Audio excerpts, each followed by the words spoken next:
Part 1. I've been hauling freight across the country for the better part of 20 years now, and believe me, I've seen my fair share of strange things on the open road. Truck stops at 3 a.m., stretches of highway so desolate you wonder if you're the last person on earth. This job has a way of showing you a side of the world most people don't get to see. Or maybe shouldn't see. One story stands out among all the others, though. It happened back in 2013. I was driving an overnight haul through the badlands of South Dakota. I had a shipment of farm equipment destined for Rapid City, and the route was as lonely as it gets, miles of nothing but grasslands, the occasional ranch sign, and an endless, starless sky above me. The night started like any other. My truck hummed along the empty road, headlights carving through the thick blackness. The radio played softly, an old country station that came in scratchy but clear enough to keep me company. I wasn't expecting trouble. Why would I? I'd driven this route dozens of times without incident. Then I saw it, a light in the distance. Not a car or a truck, but something else entirely. It was a faint glow at first, hovering just above the horizon. I thought it might be a farmhouse or maybe a lone street lamp, but as I got closer, the light grew brighter. It wasn't white or yellow like you'd expect, it was a sickly green, pulsing faintly like a heartbeat. Curiosity got the better of me. I slowed the truck, squinting into the distance. The light seemed to shift as I approached, almost like it was moving toward me. My pulse quickened, but I told myself it was just a trick of the light. Maybe my eyes were playing games with me after hours of staring at the road. But then my radio cut out. No static, no garbled voices, just silence. The kind of silence that presses down on you, making the hair on the back of your neck stand up. I fiddled with the dials, but nothing worked. And that's when I noticed something else. The glow wasn't the only thing out there. There was a figure standing in the middle of the road. At first, I thought it might be a hitchhiker, a rare sight in the middle of nowhere at that hour, but not impossible. I slowed the truck to a crawl, leaning forward to get a better look. The figure didn't move. Just stood there, bathed in the eerie green light that now seemed to pulse with a rhythm I could almost feel in my chest. Something was off. It wasn't just the light or the silence on the radio. The way the figure stood there, unmoving, was unnatural, like it wasn't waiting for me but expecting me. I brought the truck to a stop about 50 yards away and flipped on my high beams. The light from my truck cut through the darkness, and that's when I saw it clearly for the first time. The figure was tall, almost unnaturally so, draped in what looked like an old coat that hung awkwardly off its frame. The coat flapped slightly in the wind, even though the air around me was dead still. Its face, or what should have been its face, was hidden beneath a wide-brimmed hat that cast a deep shadow over its features.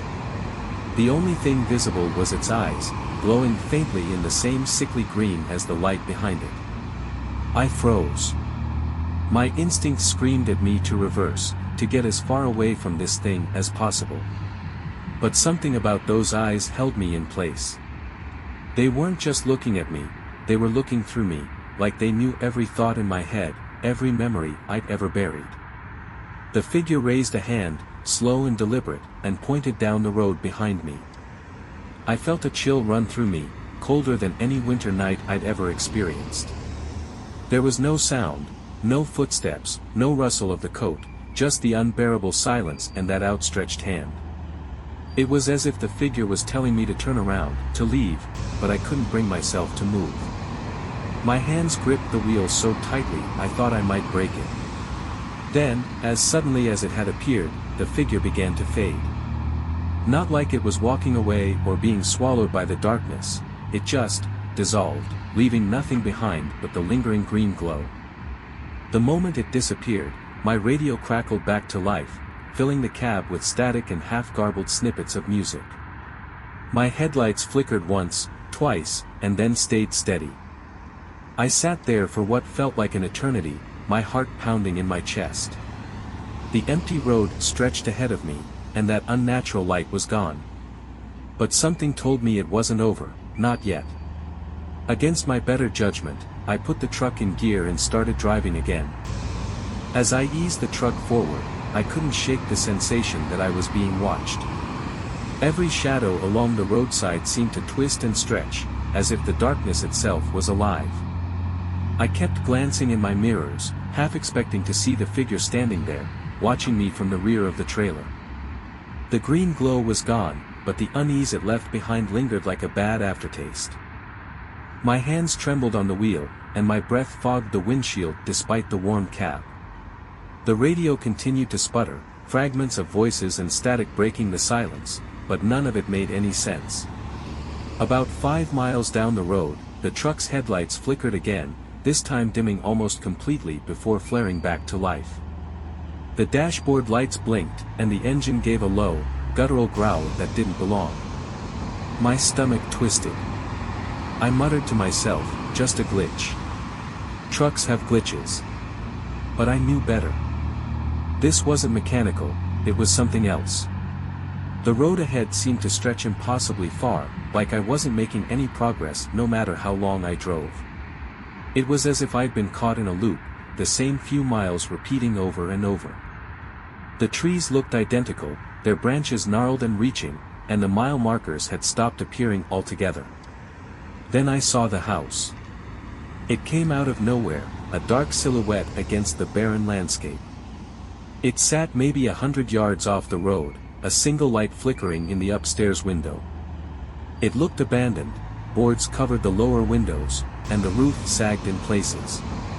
But that light, weak and unsteady, made it clear someone, or something, was inside.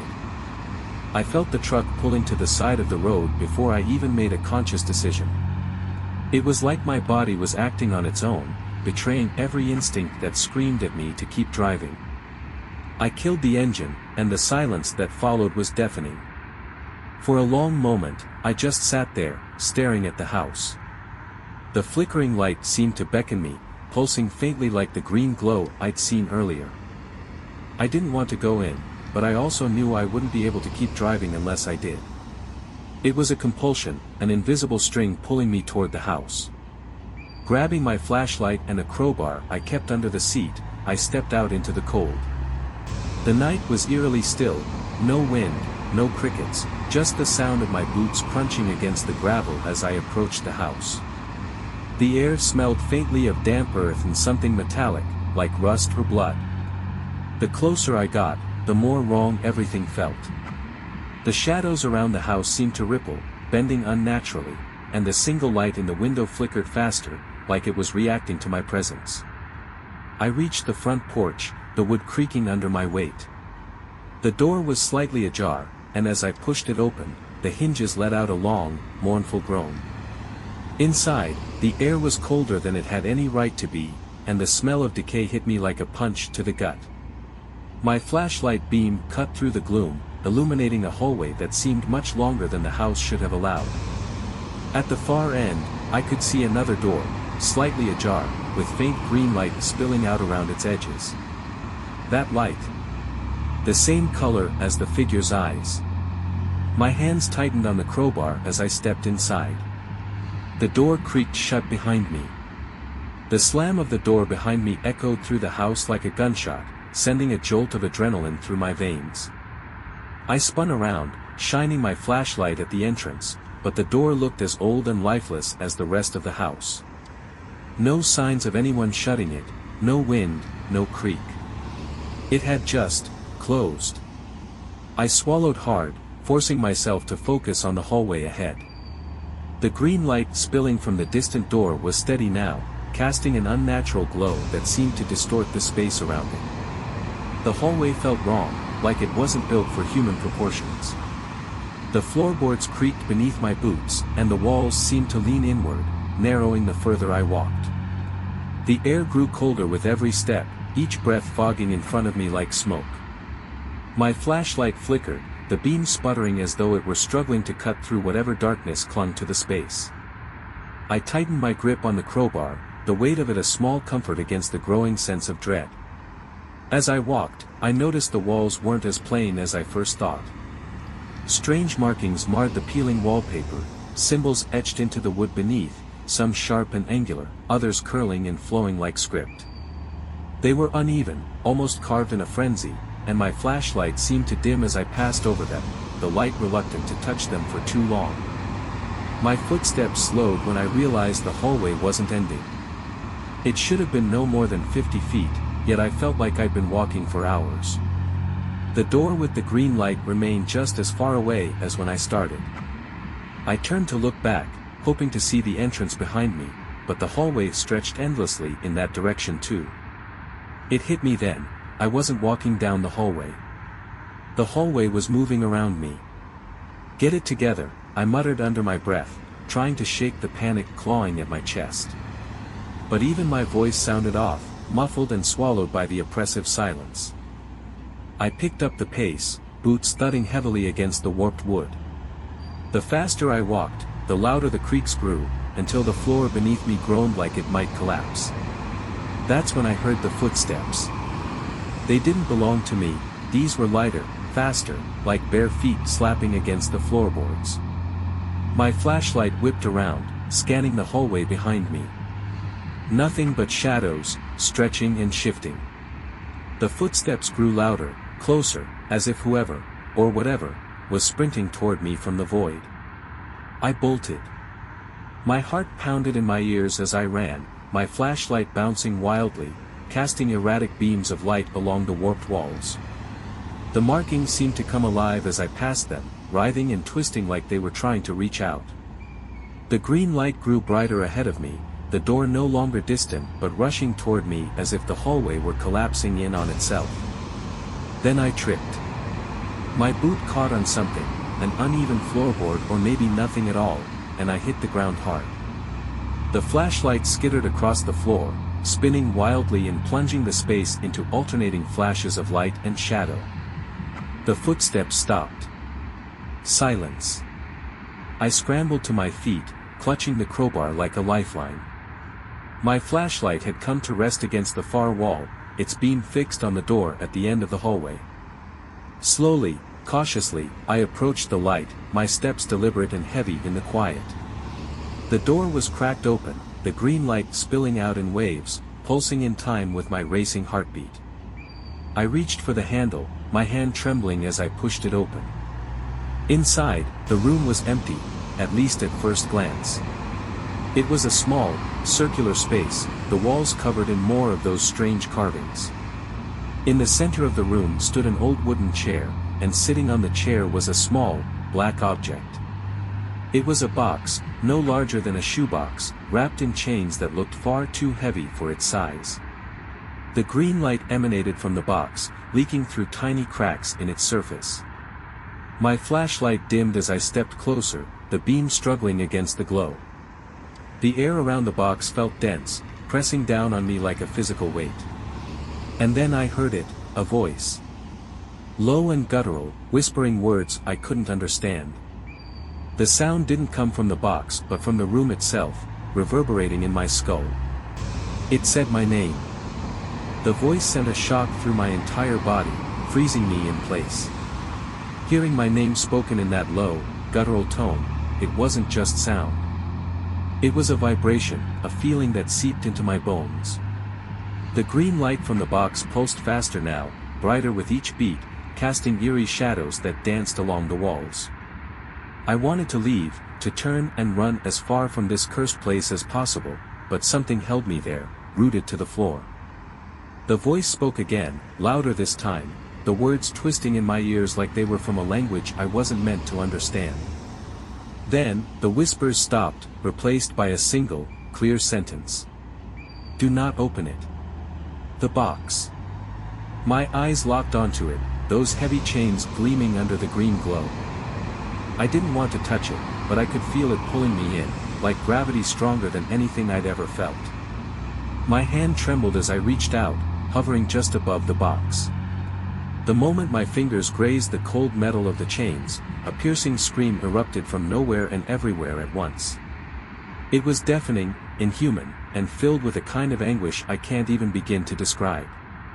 The room trembled violently, the carvings on the walls writhing and contorting as though they were alive.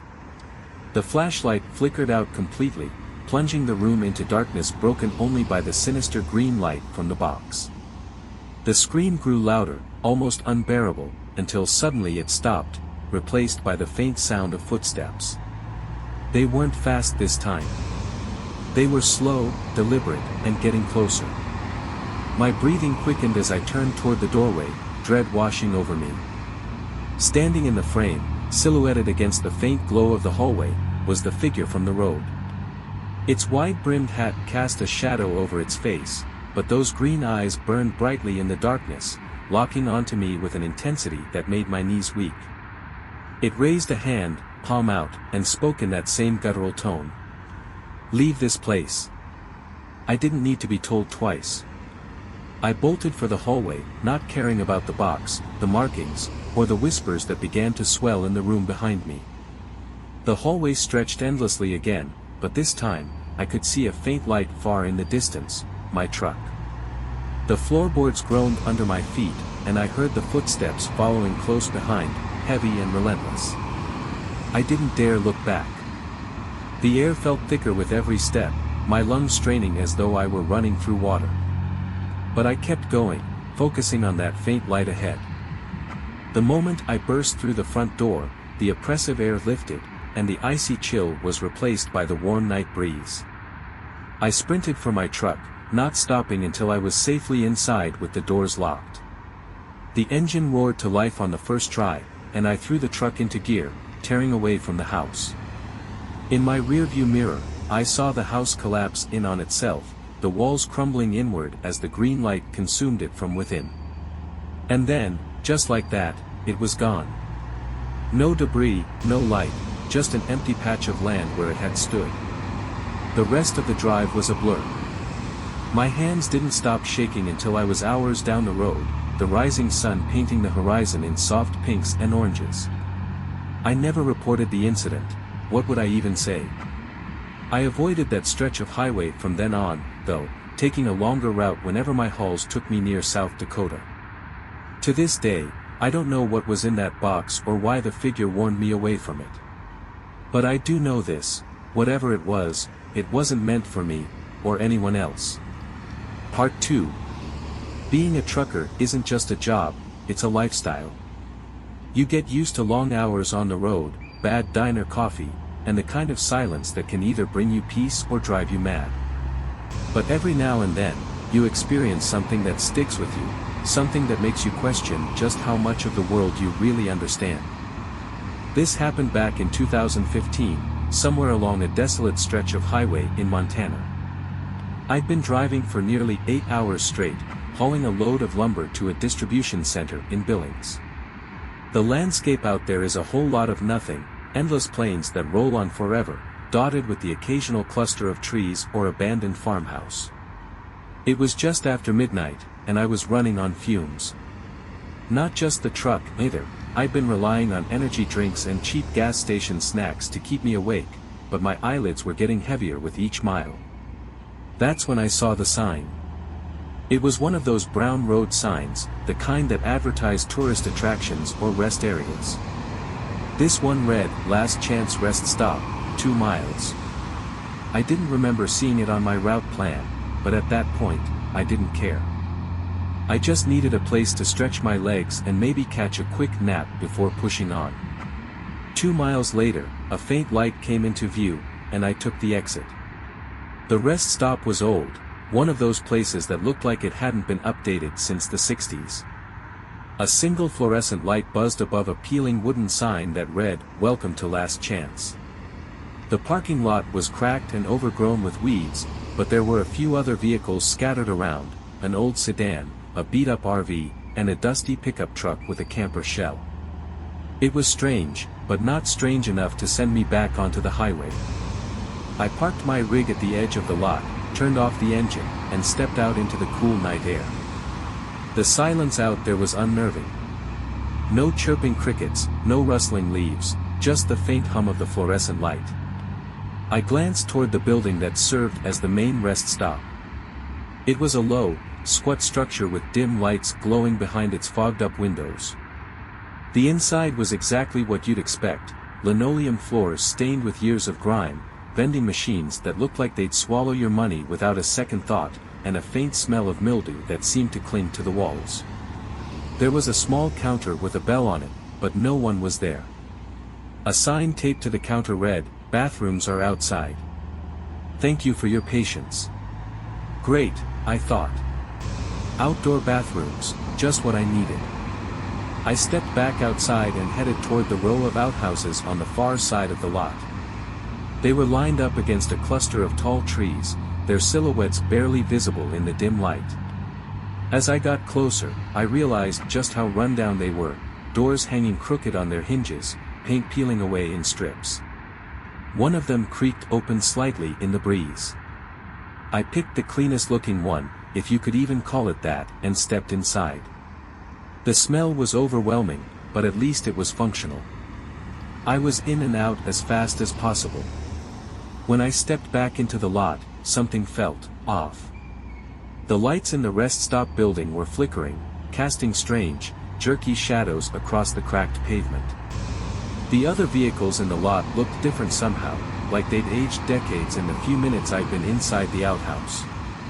The sedan was now little more than a rusted hulk, its tires deflated and windows shattered.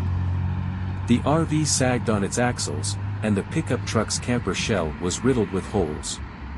I scanned the area, my heart pounding. There was no sign of movement, no other travelers, no staff, nothing. Just me and the sound of my own breathing. Then I noticed something even stranger. My truck was gone. I stood there, frozen, staring at the empty patch of asphalt where my truck had been parked. My heart thudded in my chest as I tried to make sense of what I was seeing. I hadn't imagined parking there. I just climbed out of the cab, felt the weight of the keys in my pocket. It didn't make any sense. The first thought that crossed my mind was theft. Maybe someone had hotwired the rig while I was in the outhouse. But I'd been gone all of 2 minutes, and there wasn't a sound, no engine starting, no squeal of tires, no taillights disappearing into the distance. It was as if my truck had just vanished. I forced myself to move, my boots crunching against the gravel as I walked toward where my truck should have been. The parking lot was empty now, except for the same eerie lineup of decaying vehicles. I ran my hand through my hair, trying to keep the rising panic at bay. "Hello?" I called out, my voice cracking in the still air. "Anyone here?" Silence. Then, faintly, I heard it, the soft sound of footsteps coming from the direction of the rest stop building. My flashlight was still clipped to my belt, and I flicked it on, the beam cutting through the darkness. The light landed on the building's entrance, and for a moment, I thought I saw movement, a shadow slipping just out of view. I swallowed hard, gripping the flashlight like it was a weapon. "Hey! Whoever's there, come out. This isn't funny." No answer. Just the faint creak of the door swaying on its hinges. Against my better judgment, I approached the building. The interior was darker now, the faint glow of the overhead lights barely enough to make out the shapes of the vending machines and counter. I stepped inside, the linoleum floor groaning under my weight. "Look," I said, trying to keep my voice steady. "I just want my truck. If this is some kind of joke, it's not funny. I've got a schedule to keep." That's when I noticed something I hadn't seen before. The vending machines, which had looked old but functional earlier, were now cracked and shattered, their insides gutted. The counter was warped, the bell on top tarnished and bent out of shape. It was like the whole place had been left to rot for decades in the time it took me to use the outhouse. And then I saw the mirror. It was mounted on the wall behind the counter, its surface fogged and streaked with grime. But there was something reflected in it, something that shouldn't have been there. A figure, standing just a few feet behind me. I spun around, flashlight beam slicing through the gloom. There was no one there. The air felt heavier now, almost suffocating, and I could swear the temperature had dropped by several degrees. My breath came out in short, visible puffs, and I felt a growing sense of unease, like I was being watched from every angle. I backed toward the door, my flashlight trembling in my grip. The beam caught something on the floor, a trail of wet footprints leading from the counter to the door I'd just walked through. They were bare, human, and fresh. I turned and bolted, sprinting back toward the parking lot. The sound of my boots hitting the ground was loud in my ears, but over it, I could hear something else, faint laughter, echoing from somewhere behind me. It wasn't cheerful laughter. It was low and raspy, like someone choking on their own breath. When I reached the lot, I skidded to a stop, my chest heaving. The vehicles were gone, all of them. Not just my truck, but the sedan, the RV, the pickup. The lot was completely empty now, the cracks in the pavement filled with shadows that seemed to writhe and shift as I stared at them. Then, out of the corner of my eye, I saw the green glow. It was coming from the cluster of trees near the outhouses, faint but unmistakable. The same sickly light I'd seen years ago on a different stretch of road, the kind of light that promised nothing but trouble. My stomach twisted into knots as I realized something I hadn't considered before. This wasn't the first time something like this had happened. The light pulsed once, twice, and then disappeared. In its place, I saw the outline of my truck, or at least something that looked like it. The cab was twisted, almost skeletal, its edges sharp and jagged. The trailer was gone, replaced by a gaping void that seemed to suck the light out of the surrounding air. And then I heard it. A voice, deep and gravelly, coming from somewhere near the truck. "Driver, you're late." The voice sent a shiver down my spine, low and gravelly like it was coming from the depths of the earth itself. It wasn't shouting or threatening, it didn't need to be. It had a weight to it, like whoever, or whatever, was speaking knew I had no choice but to listen. I stood there, frozen, staring at the twisted apparition of my truck.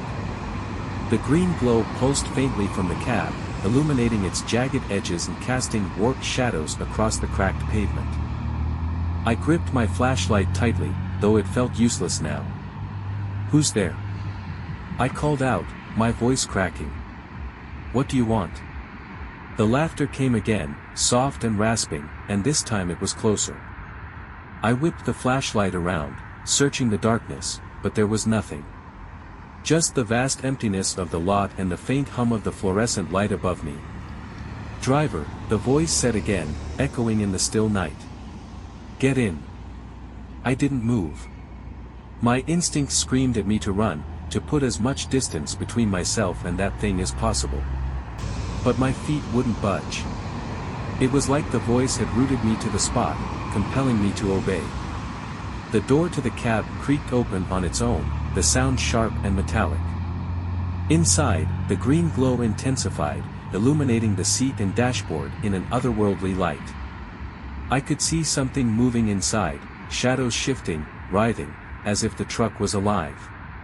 "I'm not going anywhere," I said, trying to sound braver than I felt. "This isn't my load. Whatever this is, it's not my problem." The air around me grew colder, and the voice spoke again, this time louder, more insistent. "Your schedule. Your route. Get in." Against my better judgment, I took a step closer to the cab. The closer I got, the more I could see the interior. It was wrong, warped, like a funhouse mirror version of a real truck. The gauges spun wildly, the steering wheel looked worn and splintered, and the seat was covered in something dark and wet that glistened in the green light. "No way," I muttered, stepping back. Before I could turn away, the ground beneath me trembled. The pavement cracked, spiderwebbing out from the truck, and I felt the air grow thick and heavy. A deep, rumbling growl filled the lot, vibrating through my chest. "Get in," the voice roared, and this time it wasn't a request. The shadows around me seemed to close in, pressing against my skin like a suffocating fog. I stumbled forward, my legs moving without my consent, carrying me to the open cab door. My hand gripped the edge of the seat, and as I climbed inside, the glow from the dashboard flared brighter, bathing me in its sickly light. The door slammed shut behind me, and the truck roared to life. The engine growled like no machine I'd ever heard, a deep, guttural sound that seemed to come from everywhere and nowhere at once. The steering wheel turned on its own, the gearshift moving as if guided by an invisible hand. The truck surged forward, tires screeching against the pavement. I grabbed the wheel instinctively, but it didn't respond to my touch. The windshield was filled with the glow of the green light, and the road ahead was no longer the cracked lot I'd just left. It was something else entirely. I was on a highway, but not any highway I recognized. The asphalt was blacker than the night sky, stretching endlessly into the horizon. The lines on the road weren't white or yellow, they were red, glowing faintly like embers. The trees that lined the road twisted and writhed, their branches clawing at the air like they were alive. The voice came again, quieter now, almost amused. "Deliver the load." "What load?" I shouted, panic creeping into my voice. "What are you talking about?" The rearview mirror shifted, angling itself so I could see the trailer behind me. It wasn't empty anymore. Shapes moved within, indistinct and shadowy, but I could hear them, whispers, moans, and something that sounded like claws scraping against metal. "No," I whispered. "No, I'm not doing this." The truck didn't care. It picked up speed, the landscape outside the cab blurring into a dark haze. The road ahead seemed to stretch forever, no signs, no exits, just an endless path lit by the faint, hellish glow of the red lines. I don't know how long I've been driving. Minutes, hours, maybe days. Time doesn't feel real anymore. The whispers from the trailer grow louder with every mile, and sometimes I think I can see faces in the shadows that line the road, watching, waiting. I don't know where this road ends, or if it ever does. But I do know one thing. Whatever I'm hauling, it isn't meant for this world. Part 3. The trucking life isn't for everyone. It takes a certain kind of person to handle the long hours, the loneliness, and the endless stretch of asphalt. For me, the road had always been a refuge, a place where I could lose myself in the hum of the engine and the steady rhythm of the tires. But one night, somewhere deep in the heart of Texas, I found myself wishing for anything but the solitude of the highway. I'd been on a run from Houston to El Paso, hauling a load of industrial machinery that paid well enough to make up for the monotony of the route. It was a straight shot west, cutting through miles of barren desert and the occasional tiny town that felt more like a ghost of its former self. The kind of places where the gas station clerk looks at you like you're the first stranger they've seen in weeks. It was close to midnight when I realized I was running low on fuel. Normally, I would have planned my stops better, but the last station I passed had been closed, its pumps wrapped in yellow caution tape. I was keeping an eye on the gauge, hoping I'd reach the next town before the needle hit empty, when I spotted a sign for a rest stop up ahead. Silver Pines Rest Area, 5 miles. The name struck me as odd. I'd driven this stretch of highway a dozen times and had never seen a sign for Silver Pines before. But I wasn't in a position to be picky. I couldn't risk running out of gas in the middle of nowhere. The exit ramp appeared sooner than I expected, a sharp turn that led down to a narrow 2-lane road. The pavement was cracked and faded, weeds sprouting through the seams, and the surrounding landscape was shrouded in darkness. The rest stop wasn't visible from the highway, but I told myself it was just over the next rise. The road seemed to stretch on forever, and the farther I went, the more uneasy I felt. The headlights barely pierced the gloom, and the trees that lined the road were tall and gnarled, their twisted branches reaching toward the sky like skeletal fingers. My fingers tightened on the wheel as I checked the fuel gauge again. The needle was hovering dangerously close to empty. When I finally saw the glow of lights ahead, a wave of relief washed over me. The rest stop was small, a single building with a few gas pumps out front and a dimly lit parking lot. A faded sign above the entrance read, "Silver Pines Rest Area," in peeling white letters. I pulled up to the pump, killed the engine, and stepped out into the cool night air. The place had an odd vibe, quiet, almost too quiet. There was no hum of insects, no distant howl of coyotes, just an eerie stillness that made the hair on the back of my neck stand up. The pumps looked ancient, their paint flaking off in large patches, but the digital display blinked to life when I swiped my card. I glanced toward the building, thinking I might grab a coffee or snack for the road, but the windows were dark, and the inside looked deserted. As I filled the tank, I noticed something odd. The longer I stood there, the more the surrounding darkness seemed to close in. The trees that lined the lot appeared closer than they had when I arrived, their branches casting long, crooked shadows under the dim lights. And then I saw him. He was standing at the edge of the lot, just where the light faded into shadow.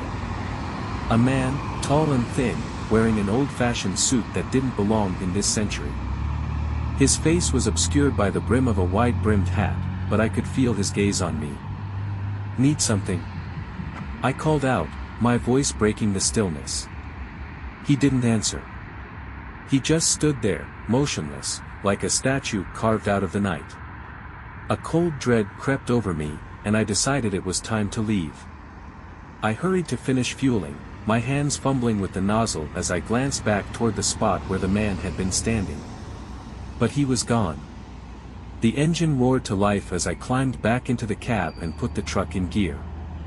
The rest stop faded in the rearview mirror, swallowed by the darkness, but I couldn't shake the feeling that I wasn't alone anymore. The road ahead seemed darker than before, the headlights barely illuminating the pavement. I reached for the radio, hoping to drown out my unease with music, but all I got was static. No stations, no voices, just a low, distorted hum that grew louder the longer I listened. And then, cutting through the static, I heard it, a voice, faint and distant, whispering my name. The voice was unmistakable, raspy, almost breathless, like the words were being dragged out of a dying throat. It sent a chill down my spine, and I instinctively turned the volume down, but the whisper persisted, growing louder, more insistent. "Driver," it said, stretching the word out like a hiss. "You've taken the wrong road." I slammed on the brakes, the truck skidding to a halt in the middle of the empty highway. My heart was racing, and I gripped the wheels so tightly my knuckles turned white. The road ahead stretched endlessly into the night, and in the rearview mirror, there was nothing but blackness. "What the hell is going on?" I muttered, trying to steady my breathing. The whisper came again, this time clearer. "You were warned. You did not heed the signs." I scanned the cab, half expecting to find someone sitting in the passenger seat, but it was empty. The whisper didn't sound like it was coming from the radio anymore, it was inside the truck. And then I saw them. Figures, barely visible, lining the sides of the highway. They were pale, almost translucent, their faces blank and featureless. They didn't move, didn't speak, just stood there like sentinels, their eyes, or the spaces where their eyes should have been, locked onto me. I didn't think. I just hit the gas, the engine roaring as the truck surged forward. The figures disappeared in the rearview mirror, but the road ahead seemed to twist and bend, leading me somewhere I didn't want to go. The landscape changed subtly at first. The trees became darker, their branches thicker, more twisted. The air grew heavy, suffocating, and a faint green glow began to seep through the cracks in the horizon. The whisper came again, this time louder, almost urgent. "Turn back. The road is not for you." I wanted to listen, but there was nowhere to turn, no exits, no cross streets, just the endless highway stretching into the abyss. The green glow grew brighter, and I realized it was coming from a massive structure in the distance. A bridge, ancient and crumbling, its steel beams warped and rusted. The air around it shimmered like heat waves, distorting the road as I approached. As I crossed the threshold of the bridge, the whisper turned into a scream, a chorus of voices, wailing in agony. The truck shuddered, the engine sputtering as the tires rolled over the cracked pavement. "Turn back," the voices cried, but it was too late. The bridge gave way beneath me, the truck plunging into the darkness below. For a moment, there was nothing, no sound, no light, just the weightless void swallowing me whole. And then I woke up. I was back in my cab, parked at the side of the highway. The sun was rising, casting golden light over the empty road. My hands were trembling, and my heart was pounding, but everything else was normal. The fuel gauge was full, and the GPS showed I was only an hour from El Paso. But when I checked the map, there was no Silver Pines rest area. No bridge. No sign of the road I'd traveled. And in my rearview mirror, just for a moment, I saw the figure in the wide-brimmed hat, watching as I drove away.